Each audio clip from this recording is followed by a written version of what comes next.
Hi, welcome, it's Ingrid. Today we're going to work on some word clusters, and I'm going to use this stamp set, the All About You set from the recent Stamp of Approval collection.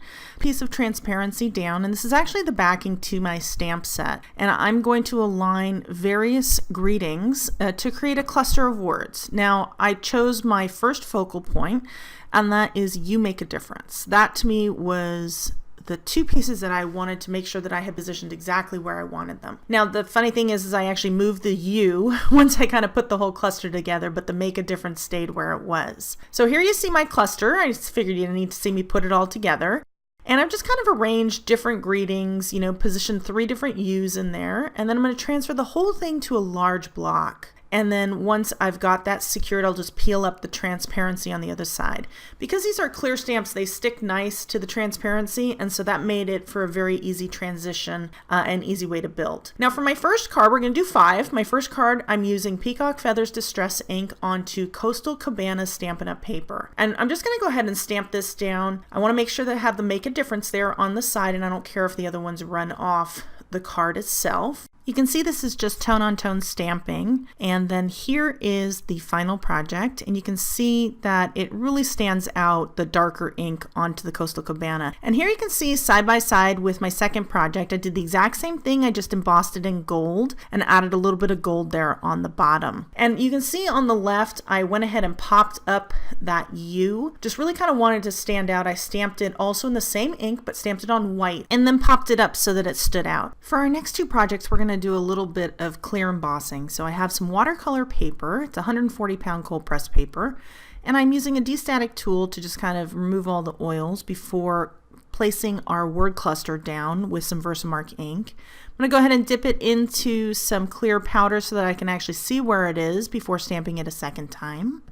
And just kind of getting that lined up. And actually off camera, I added a couple extra little greetings like just awesome in a couple of the blank spots.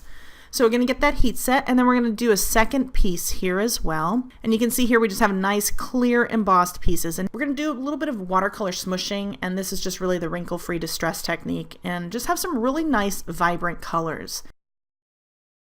I have mustard seed, and I'm just placing that down direct to paper onto my project first. I just want to get a nice undercoating of color. A little bit of spice marmalade on the bottom, twisted citron above the yellow so that those 3 kind of blend together. And then peacock feathers at the top, and we have a really nice, bright, vibrant, summery kind of card.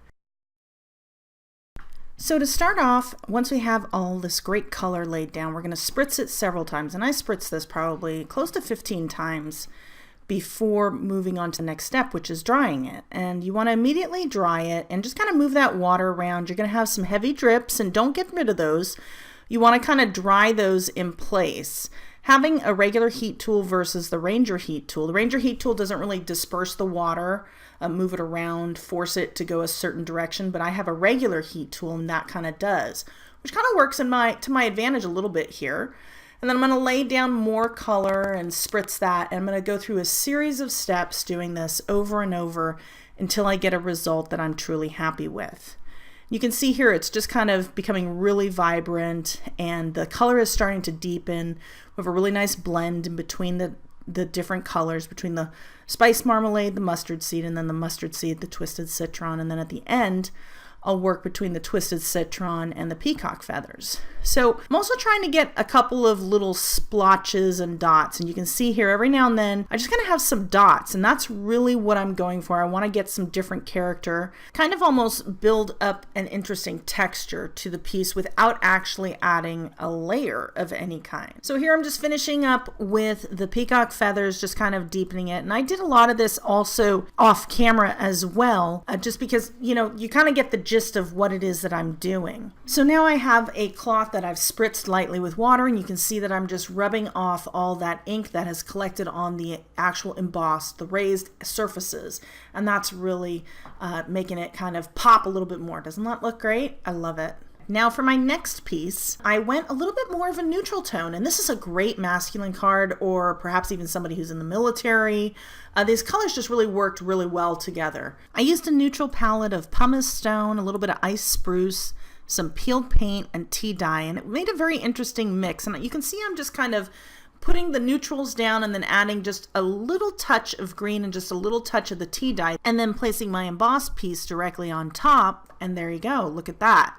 Creates something very interesting. Now it's a really subtle at first, and this is very different than doing the direct to paper technique and then spritzing it and then adding more. So we're building up in more of a subtle, soft manner, and then just kind of really building up the layers. Now we're going to jump ahead here, and we've got a really nice foundation of color, and then we're just going to add some little splotches and dots, and just by picking those up and then drying those, you can see how much more intense the color is, and that's just really going to build up some texture, and you can see how well that really worked with this neutral palette here. So once that's dry, we're going to take a clean paper towel, lightly spritz it with some water, and rub off all that excess on the embossed pieces to really help our word cluster to pop. Now, I do also have some close-ups at the end of this video, but here are the two pieces that we just created. Don't they look amazing? I mean, I love the really cool blends of color. For our final project, we're going to do a little bit of multicolored stamping. And I'm taking the color Sahara Sand by Stampin' Up, and I'm going to ink up the bulk of my greetings. I've removed a choice few that I wish to highlight in a different color. So once I get that down, I am going to use a key that I stamped when I had everything on my block, and that is what I'm going to use, kind of like a master, to reposition my words in the exact spots that I want them to be. And that's really what you need to do multicolored stamping with word clusters. You can choose to remove everything from your block and just highlight the words you want, or just pick them out the way that I did. It just really depends on the look you're going for. So once I have those positioned where I want, I'm going to add them to a block and then ink them up in a separate color. I'm choosing to use the color Real Red by Stampin' Up, which is a really nice true red. And then we're going to reposition it over the existing stamped image that we have in Sahara Sand. Just kind of figure out exactly where that placement is and then drop it down. And there you have a multicolored word cluster. So here you have everything that we've done. You've got the tone on tone, and that is just a real simple, quick card that you can do.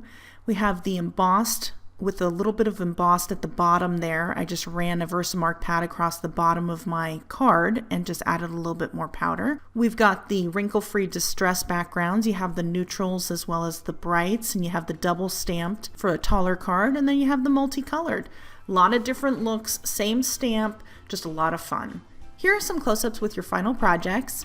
I hope you learned a little something. It was certainly a lot of fun to stamp with these clusters, and I think you'll have a really good time. I can't wait to see what you create, and I look forward to seeing you in another video soon. Bye-bye.